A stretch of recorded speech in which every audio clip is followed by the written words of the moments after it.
तो क्या हाल दोस्तों, आप सबने ये तो सुना होगा कि बीरबल अकबर दरबार के सबसे बुद्धिमान व्यक्ति थे। क्या तुमने ये सुना है कि बीरबल एक योद्धा भी थे और उनको धोखे से मारा गया था?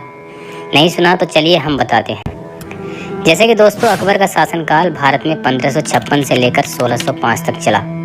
ये समय भारत के इतिहास का सबसे अनूठा था। अगर हम इस समय अकबर के साम्राज्य की बात करें तो आज का अफगानिस्तान, पाकिस्तान सारा का सारा इसमें था। भारत के इतिहास में अशोक के बाद अगर कोई अखंड भारत पर शासन करने वाला था तो वह अकबर था। इसलिए अकबर को अकबर महान कहा जाता था। इतना ही नहीं, अकबर कला और संगीत का बहुत बड़ा प्रेमी था। अक्सर उसके दरबार में सुसज्जित कलाकार अपनी प्रतिभा का प्रदर्शन करते रहते थे। ऐसे ही प्रतिभा के धनी अकबर के दरबार में 9 लोग रहते थे, जिन्हें अक्सर 9 रत्न के नाम से जाना जाता था। उन्हीं में से एक रत्न थे बीरबल, जिनको हमेशा अकबर का अनमोल रत्न कहा गया। बीरबल को अनमोल रत्न उनकी चतुराई और उनकी बुद्धिमानी के लिए कहा जाता था। वो इतने बुद्धिमान थे कि अकबर के हर एक सवाल का जवाब चुटकियों में दे दिया करते। इसलिए अकबर बीरबल को हमेशा अपने साथ रखा करते। अकबर के दरबार में रह रहे अन्य दरबारी हमेशा बीरबल के खिलाफ रहते और उनके खिलाफ षड्यंत्र रचते रहते। शुरू में तो सब कुछ ठीक चलता रहा, लेकिन एक बड़ा बदलाव आता है साल 1585 में, जब बादशाह अकबर पंजाब प्रांत की उथल पुथल को संभालने निकले। लेकिन तब किसी को अंदाजा भी नहीं था कि वे वापस फतेहपुर सीकरी कभी नहीं लौटना चाहेंगे। असल में पंजाब की यात्रा के दौरान अकबर को 2 बेहद निजी तकलीफों से गुजरना पड़ा था। उनके सौतेले भाई मिर्जा हकीम की मौत। मिर्जा हकीम सौतेले होने के बाद भी बादशाह को बेहद अजीज थे। वे शराब पीने के भारी शौकीन थे और आखिरकार इसी वजह से उनकी जान चली गई। लेकिन इतिहासकारों का मानना है कि अकबर को इससे ज्यादा धक्का बीरबल की मौत से लगा था। साल 1586 में बीरबल और जैन खान कोका को स्वात और बाजौर क्षेत्रों में पश्तून यूसुफजाई के खिलाफ एक अभियान पर भेजा गया था। वह दोनों नेताओं के बीच असहमति के कारण बीरबल के खिलाफ एक जाल बुना गया और धोखे से काबुल के धूसर पहाड़ियों में बीरबल को ढकेल दिया गया। बीरबल की लाश तक नहीं मिल सकी।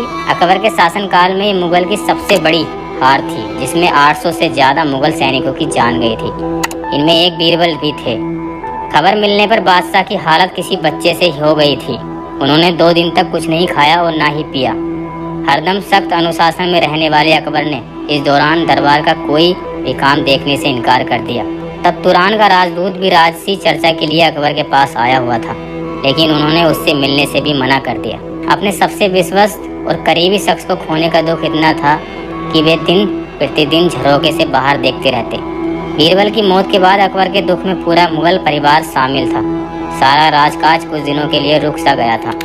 तब बादशाह की हालत देख 9 रत्नों में से एक अबुल फजल ने अकबर नामा में लिखा था कि वजीर की मौत ने उन्हें इतना दुखी किया कि उनके दिल हर बात से उठ गया था। बीरबल से ईर्ष्या करने वाले बदायूं भी लिखते हैं कि बादशाह को किसी भी मौत पर इतने सदमे से नहीं देखा जितना कि बीरबल की मौत पर देखा है। पूरे मुल्क को संभाल रहे बादशाह इस बात की कल्पना करते सिहर जाते थे कि उनके चहेते वजीर की कटी फुटी खून से सनी लाश पहाड़ियों में कहीं पड़ी होगी। सदमे से उबरने के बाद भी अकबर बीरबल की लाश खोजने के लिए काबुल जाने की जिद पड़े हुए थे।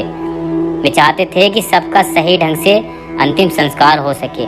हालांकि बाद में दरबारियों के ये कहने पर कि बीरबल का शव सूरज की किरणों से ही पवित्र हो गया होगा, अकबर ने काबुल जाने का इरादा छोड़ दिया। बीरबल की लाश न मिलने की वजह से बाद के लगभग साल भर बादशाह काफी अस्थिर रहे। कई बार अफवाह उड़ती कि बीरबल जिंदा हैं और फला जगह देखे गए हैं।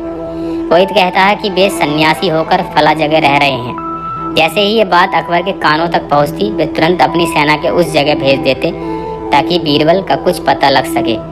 इसके बाद वैसे तो अकबर दरबारी कामकाज सामान्य तरीके से कर रहे थे, लेकिन अपने वो खास दोस्त को खोने के बाद हमेशा उदास रहने लगे और हमेशा अपने अजीज दोस्त को याद करते रहते।